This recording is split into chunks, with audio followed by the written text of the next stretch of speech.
Hello, everyone, and welcome to the podcast, How Real is Too Real? My name is Sinai Fitz, and today we will start our discussion off with a question. Why is it that women have different experiences with the criminal justice system and are often judged twice? The first time they're judged is for the crime they've committed, and the second time is for who they are. In this podcast, I'll be analyzing the double standards women face behind bars and beyond the criminal justice system. While trying to do that, I will use feminist criminology to examine why women are being punished differently from men, and why some groups of women are left out of this conversation completely. I will also be trying to obtain an answer about which feminist criminology theory will help us understand the way women are being treated behind bars today. Why this topic matters. When people think about crime and punishment, the image that shows up in people's heads are men. According to Welch Chapter 6, Women in Corrections, every conceivable angle and policy and strategy of corrections emerges from male perspective on crime and punishment. This means that women are not considered important when it comes to the way the criminal justice system is formed or how it affects them. Women don't experience the same treatment as men and get held accountable for double standards in society. When it comes to crime, it's not the only thing women are being punished for, but not fitting society's standards when it comes to the way women are supposed to act. Society is built on patriarchy, and women are supposed to be submissive and do what they're told. Since they do not fit that image, they're punished more harshly within the system. When it comes to gender, women's experiences are shaped by plenty of socioeconomic factors like poverty, race, sexuality, and class. A lot of women suffering in our criminal justice system don't just wake up and decide they want to commit a crime. Majority of the time, there is a key part of the story that we're missing. Many women end up in the criminal justice system because of hard circumstances that they've had to live through, like violence, abuse, and trauma. And those experiences can leave long-lasting effects on their mental health. In the documentary, The Gray Area, it states that approximately 60% of women who are incarcerated suffer from PTSD. So before women get a chance, they have already experienced trauma before they've entered the criminal justice system. For many women, the path of incarceration is a way of trying to survive pain and hardship, not purposely making choices that leads them down a path of criminality. That's why there's significance to remembering that not all women experience the criminal justice system the same way. Poor women, Black women, pregnant women, and even trans women all face different kinds of punishment and neglect. Some are denied care that they need, others are judged for being bad mothers, while other minorities are discriminated and oppressed against in a system that isn't fit for them. That's why feminist criminology is important. It allows various lenses of how women are being punished and how the system chooses to see them. At the same time, feminist criminology is not perfect, and some of its theories may be too inclusive. One more burden to carry: the injustices in the eyes of the female gender. Feminism is for anyone who believes in gender equality and wants to challenge the ideas of sexism and patriarchy and the way women are treated differently in certain systems, like the criminal justice system.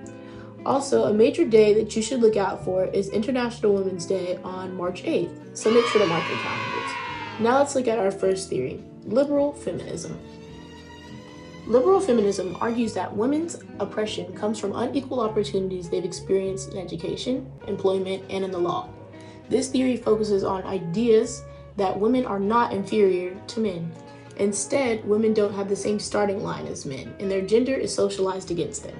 Seeing liberal feminism shows that women are not the problem, but the way discrimination is seen throughout our society and how it is built to keep women in a certain gender role. According to Welch Chapter 6, liberal feminists believe that if society becomes more equal and fair, women's lives will improve. A real-world example for liberal feminism is looking at women's suffrage movement in the 1920s. That led to the 19th Amendment and expanding voting rights for women. Also, women continue to fight for same rights as men under the law. Since we live in a democratic society, equality should be easy to achieve through political reform. If this is the kind of political reform could happen, it will provide plenty of opportunities for women, no longer having to face that discrimination. If we can provide women with policies like Equal Rights Amendment, it will allow women to have equal opportunities despite their gender. This would help the criminalization of things so that women are not prosecuted for gendered crimes like prostitution, exotic dancing, crimes that women commit just to try to survive a place where education and employment are not available to some women. While viewing this type of criminology theory, It helps us explain why women need equal treatment in the criminal justice system, but the way society operates is completely fine. While there are policies on paper ensuring that there is no discrimination in front of people, many of these practices look good on paper, but are not practiced within systems that need them, like the criminal justice system. And that's the problem surrounding this theory, because viewing it as treating everyone equally will solve the problem for women, even though they're not looking at the deeper structural issues like poverty or racial inequality or trauma that's brought by this system.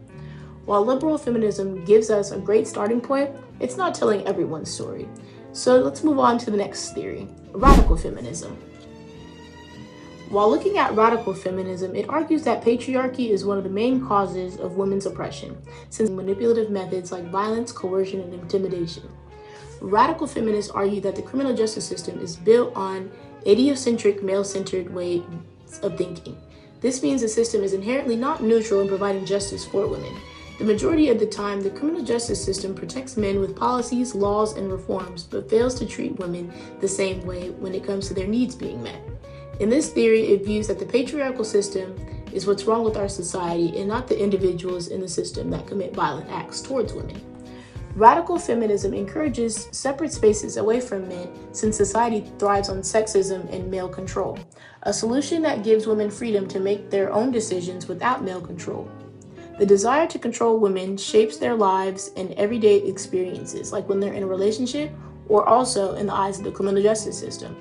Radical feminists promote the ideas of challenging the sex industries like pornography and prostitution, since it's a way to degrade women's bodies. These kinds of industries push harmful ideas about women and fill their minds of young girls with negative and sexist narratives that makes inequality feel easier to be a part of. While mentioning this article, more policing won't stop gendered violence is a perfect example of radical feminism. According to Catherine Jenkins and Koshka Duff, they argue that calling the police more often and trying to expand policing does not stop gendered violence. It makes gendered violence worse, since it's expanding the control of male-centered ideas on women's lives. This kind of view calls for total reform, disregarding the ideas of mass incarceration to stop this kind of problem, more like changing the system so it doesn't harm women in the first place. This means radical feminism explains part of the problem, only focusing on gender and not really the effects of race, class, and sexuality. On to our next theory, Marxist, also known as socialist feminism. Marxist feminists argue that women's oppression comes from capitalism, the class structure, and economic inequality. This theory connects capitalism and patriarchy together because capitalism needs inequality in unpaid labor, and patriarchy helps to obtain that kind of labor because it falls on to women. They are often seen as the lowest spot on the class structure and are seen as expendable because their jobs aren't considered important. Marxist feminists explain that the jobs women do without being asked, like taking care of children, cooking and cleaning, making sure the house is taken care of without being paid, adds to the profits that capitalists receive. Women are not being discriminated against, but they're being exploited for work that would have been paid for had it been a man's job. This is another structure that is embedded in our society that will be impossible to change until people realize our economy is built on the fact that inequality exists to keep the system running. This feminist perspective is important when trying to understand the unfair treatment women receive in the criminal justice system. The majority of women that live in poverty are forced to commit crimes to survive because they don't make enough money. According to the article, Women's Mass Incarceration, the Whole Pie, 2024, it mentions that drug and property offenses make up more than half of the offenses in which women are incarcerated for. This means that in our society, the cost of living is not obtainable by legal means, and these women have to turn to crime to try to survive, on top of taking care of children, because plenty of women that live in poverty are single mothers and have custody of their kids. Instead of viewing these women as people who need help, the system views them as harsh criminals, ignoring the conditions that they've had to live through. Marxist feminists believe that the system protects capitalism because it punishes poor women instead of trying to fix the economic inequality in their life. But class is another piece of the puzzle. Our next theory is postmodern feminism. Postmodern feminism is important because it shows that women are not only judged for what they do, but also the words that are used to describe them.